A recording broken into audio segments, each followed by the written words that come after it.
शाम के सीरिया के जनरल स्टाफ हेडक्वार्टर यानी कि जीएचक्यू पर इसराइल के फजाई हमले ये आप लोग देख रहे हैं।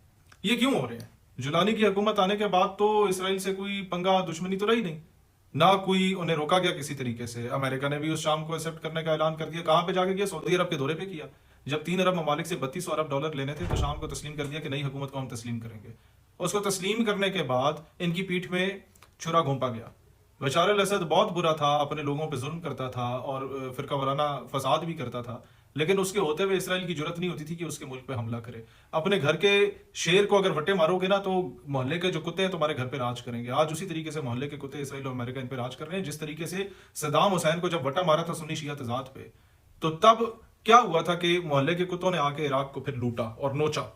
और फिर क्या हुआ माजी में कि जब अपने घर के शेर को मोहम्मद कजाफी को वटे मारे गए तो मोहल्ले के कुत्ते वहां पर भी आ गए। और आज तक लिबिया जो है वो अपने कदमों पे नहीं खड़ा हो सका, आज तक इराक अपने कदमों पे नहीं खड़ा हो सका, और सीरिया का भी हाल है कि बशार अल असद के बाद वो भी अपने कदमों पे खड़ा नहीं हो पा रहा। और कैसे खड़ा हो जब आपके जीएचक्यू तबाह हो गया? तो जब भी आप ये जहन में रखें, सीरिया की जो करंट गवर्नमेंट ये तस्लीम करने के करीब करीब थी इसराइल को, क्योंकि ट्रंप का इन्फ्लुएंस था, ट्रंप का प्रेशर था, वहीं से रिहा होकर आए थे, उनकी ट्रेनिंग लेके आए थे। तो होगा क्या?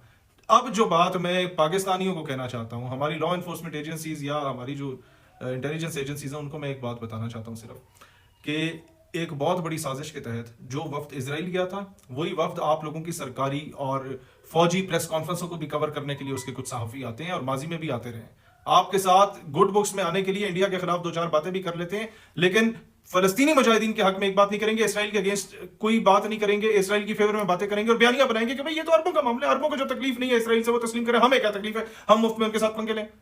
और इसराइल को तस्लीम करने के फजाइल भी बयान किए जाएंगे, सिर्फ इस वजह से कि कल को आपकी इंटेलिजेंस एजेंसीज का कोई सूबेदार रैंक का बंदा, इंस्पेक्टर रैंक का बंदा, या बहुत हो गया कप्तान मेजर रैंक का बंदा भी इनको हाथ ना डाले या उनको भी तस्वीर दिखा देंगे तुम्हारे तो बड़े बड़ों के साथ हमारे वैसे ताल्लुकात हैं। तो आप लोगों के इन ताल्लुकात को मिस यूज और एक्सप्लॉइट किया जा रहा है, आप तक वो बात पहुंचती भी नहीं है। तो ग्राउंड रियलिटी ये है, जो मैं आपको समझाना चाहता हूं वो ये है कि यही लोग जो इंडियन एजेंट्स जिस तरीके से बीएलए का सहारा लेके सिस्तान और बलूचिस्तान में, ईरानी सूबे में और चाबहार में जिस तरीके से काम तो बजाहिर ईरान के हक में किया जा रहा था कि आपका चाबहार बनाएंगे गवादर के मुकाबले में, लेकिन एंड टाइम पे इन्हीं लोगों ने मोसाद को सारी खबरें दी, सारे वेयर अबाउट्स दिए, और ड्रोन्स जो ईरान के अंदर से ही उड़ के ईरान की सारी क्यादत, फौजी और सिविल क्यादत को शहीद कर गए। वो सारे ड्रोन्स के पीछे कौन थे? वो तमाम एजेंट्स थे जो प्रो इजराइल एजेंट थे। ये बात याद रखिएगा, मेरे अल्फाज पत्थर पे लकीर की तरह लिख दें कि ये जितने लोग आज इसराइल के दौरे कर रहे हैं, इन्होंने आपकी भी सारी वेयर अबाउट्स उनको पहुंचाई होंगी।